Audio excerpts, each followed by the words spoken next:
Les entretiens du marquis, bonjour à tous. Macron va-t-il imposer un crédit social à la chinoise? Avant de traiter ce sujet, je voudrais revenir sur le débat entre Marine Le Pen et Emmanuel Macron. J'ai trouvé Emmanuel Macron, en quelque sorte, très inquiétant. Très inquiétant, d'abord parce que lorsqu'on écoute son discours, qu'est-ce qu'il a eu comme argument? L'insulte, la diffamation, le mensonge. Il n'a cessé de maquiller son bilan en racontant véritablement n'importe quoi, et puis parfois des mensonges vraiment très fantaisistes.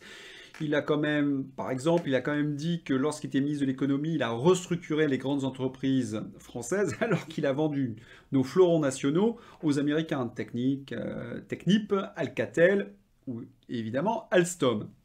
Il nous a aussi raconté qu'il est le pur produit de l'école républicaine, alors qu'il a passé une grande partie de sa scolarité de la 6e à la terminale dans une institution privée catholique où il a rencontré un professeur de théâtre qui l'a détourné du droit chemin. Quand on étudie un petit peu sa gestuelle, on l'a trouvé très mal à l'aise. D'abord, il a surjoué dans la première partie l'arrogance, hein, c'était tout à fait grotesque. On sentait qu'il jouait vraiment un rôle. Il récitait d'une voix monocorde des fiches apprises par cœur pour placer ses punchlines. C'était pas très sincère. Et son corps disait tout un petit peu l'inverse. Hein. On le voyait gesticuler, on le voyait de temps en temps avachi, il ne regardait pas son adversaire Marine Le Pen, il se tournait vers les journalistes pour chercher parfois du secours. Bref, il était très excité, comme s'il était sous l'effet d'un produit, je ne sais pas lequel. Si vous avez une idée, n'hésitez pas à me le dire. Bref, un personnage inquiétant, d'autant plus inquiétant ce personnage qu'il va certainement instaurer un crédit social à la chinoise. Alors je voudrais un petit peu faire l'historique, expliquer pourquoi ils ont besoin de cela. Parce qu'au départ, ils ont imité ce qu'on a appelé la dictature libérale. Alors c'est un oxymore, dictature parce que c'est un clan qui dirige, et libéral c'est tout simplement parce qu'ils ont adopté une économie de marché de type américaine.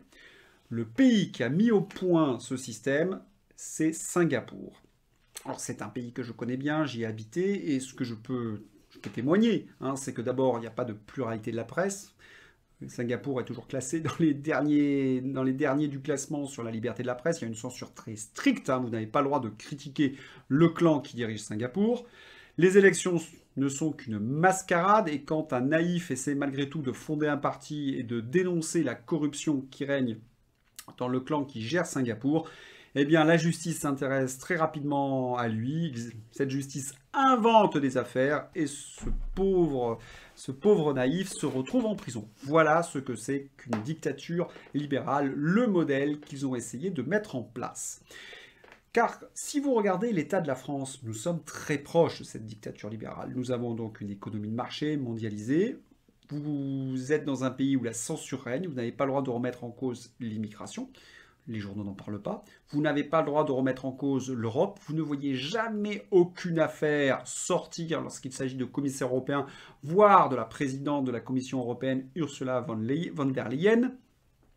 Vous ne pouvez pas remettre en cause le narratif sur le Covid. Et aujourd'hui, dernière nouvelle, si vous remettez en cause le narratif sur l'Ukraine et sur Zelensky, j'ai reçu un message de Google AdSense me disant que je pouvais être censuré. Voilà, donc les sujets sont choisis et vous ne verrez jamais certains sujets sortir. Et lorsque l'on regarde notre élection présidentielle, l'essentiel des médias appellent à voter Emmanuel Macron. Ils ne sont pas dans une fausse neutralité, non, ils appellent, ils militent pour Emmanuel Macron. Et vous voyez donc que la chef de l'opposition, puisqu'aujourd'hui elle est incarnée par Marine Le Pen, être diabolisée, ridiculisée dans ces médias. Eh bien ça, c'est un des critères d'une dictature libérale. Il n'y a pas de pluralité de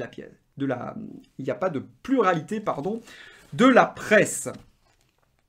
D'ailleurs, 40 à 60% des Français, j'ai du mal à peu près à quantifier, mais ne sont plus du tout représentés par nos journalistes. Vous les voyez bien. Alors certains pourraient me rétorquer, oui, mais enfin, les gens de l'opposition sont invités. Oui, alors quand ils sont vraiment virulents, c'est pour être agressé par les journalistes. Je vous ai fait suffisamment de vidéos là-dessus pour ne pas y revenir. Il n'y a pas de pluralité de la presse. On a cru à un moment donné que CNews allait devenir le Fox News à la française.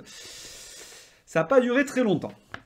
Alors vous pourrez toujours me dire, oui, mais il y a des contre-pouvoirs, il existe le Conseil constitutionnel. Ah oui, ce Conseil constitutionnel qui a validé deux mesures profondément anticonstitutionnelles, le pass sanitaire et le pass vaccinal, et qui acceptent qu'on vive sous un état d'exception depuis plus de 2 ans. Laurent Fabius, d'ailleurs, dans un quotidien régional, je me souviens plus du titre, mais enfin j'avais l'article, d'ailleurs je dis que de toute façon ces lois, elles n'étaient peut-être pas forcément constitutionnelles, mais qu'il fallait éviter le trouble à l'ordre public. C'est pour cette raison qu'il avait escaladé la Constitution, parce qu'en fin de compte, ni le pass sanitaire ni le pass vaccinal répondaient à des motifs sanitaires. En même temps, nous savons bien que son fils travaillait chez McKinsey, et c'est son fils qui a mis en place, dans une certaine mesure, le pass vaccinal et le pass sanitaire. On est vraiment dans une république bananière. Quant au Parlement, ce n'est qu'une chambre d'enregistrement. Le Sénat valide quasiment toutes les mesures anticonstitutionnelles. Il y a bien quelques sénateurs qui résistent. Je pense à Alain Houpert, mais enfin, ils sont si peu nombreux. Bref, notre pays ressemble de plus en plus à une république bananière, à une dictature libérale. Seulement, les gens sont en train de s'en apercevoir, puisqu'il y a un vote contestataire dans ce qui nous reste de démocratie. Et donc, pour canaliser la colère, eh bien, ils passent à l'étape suivante, l'instauration de ce crédit social à la chinoise. Là, quand on affirmait qu'ils allaient instaurer un crédit social à la chinoise, nous étions des complotistes. Aujourd'hui, nous y sommes, il ne faut pas se leurrer, nous y sommes. On se souvient en effet qu'en 2021, un rapport sénatorial écrit par Guillotin, Lavarde et Savary demandait que la France imite l'efficacité chinoise dans le traitement du Covid. Et notamment pour ces sénateurs, l'efficacité, c'était la collecte de données. Donc, ces sénateurs ont des yeux de chimène pour la Chine. D'ailleurs, ils écrivaient « Collecter les données permet de contrôler de manière numérique le respect des règles en agissant de manière intrusive, c'est-à-dire qu'ils vont entrer dans vos foyers, comme Big Brother dans 1984, et dérogatoire, c'est-à-dire qu'on n'aura pas de moyens de lutter contre, il n'y aura pas de justice. Ça sera un véritable contrôle social à la chinoise. La collecte des données, c'est ce qu'il y a de pire. Sachez que vous ne pouvez plus rien faire si on collecte vos données. Alors vous allez me dire, oui, bon, d'accord, sur le plan pratique. Eh bien, écoutons Thierry Breton, vous savez, le type qui a couvert le compte dans un paradis fiscal d'Emmanuel Macron. Eh bien, ce commissaire européen très corrompu veut mettre en place un passeport sanitaire numérique qui sera obligatoire pour circuler à l'intérieur de l'Union européenne. Si vous ne faites pas vacciner Pfizer, vous ne pourrez plus circuler. Alors j'imagine que lorsqu'on achète un billet de train ou un billet d'avion, il faudra montrer son passeport sanitaire. Mais si vous utilisez votre voiture, et là ce que je crains, ce sont des portails numériques qu'il faudra scanner pour rentrer par exemple en Allemagne, en Belgique ou ailleurs. Ce sera un bon moyen de contrôle pour eux. Mais ce n'est pas tout. Ursula von der Leyen, la présidente corrompue de l'Union européenne, vous savez qu'il y a 2 affaires contre elle, notamment les contrats Pfizer, et que lorsqu'elle était ministre de la Défense, elle a signé des contrats de fourniture qui montrent qu'elle aurait touché de l'argent. Bref, cette personne extrêmement corrompue veut mettre au point le portefeuille européen d'identité numérique. Alors cela va collecter toutes vos données aussi, puisque ça sera lié au passeport sanitaire, à tel point qu'ils sont en train de mettre en place The Citizen Wallet, le portefeuille citoyen. Et c'est là où le crédit social à la chinoise se met en place. Ne croyez pas que c'est un projet dans le futur, ils sont en train de l'expérimenter à Bologne. C'est d'ailleurs, il y a un article du Courrier de Bologne qui nous explique qu'ils tentent une expérience du crédit social qui permet de récompenser les citoyens vertueux, ceux qui, par exemple, trient bien leurs déchets, qui se font vacciner, qui respectent les règles. Mais ça peut aller très loin. Celui, par exemple, qui dénonce l'immigration, c'est un mauvais citoyen. Il pourrait perdre du crédit, on pourrait lui annuler certains services.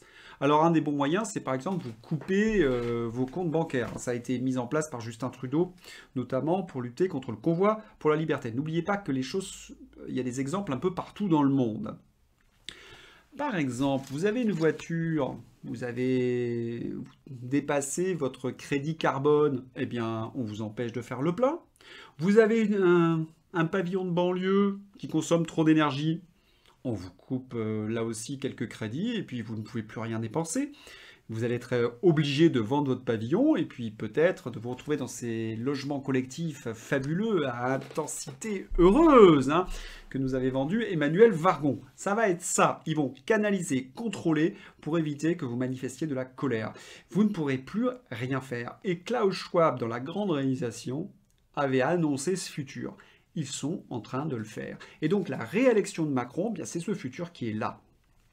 Vous serez contrôlé par votre passeport citoyen et vous ne pourrez plus rien faire parce que vous serez toujours, il y aura toujours une caméra, il y aura toujours Big Brother. Vous imaginez que ces élites qui étaient censées lutter contre le nazisme, qui étaient en train de nous expliquer qu'elles défendaient la liberté, sont en train de mettre en place un système à la chinoise. Et c'est Emmanuel Macron qui est chargé de le mettre en place. Alors comprenez-moi bien, l'élection de dimanche hein, se résume en une alternative. Être libre, être esclave. Ce sera à vous de choisir. Bien à vous.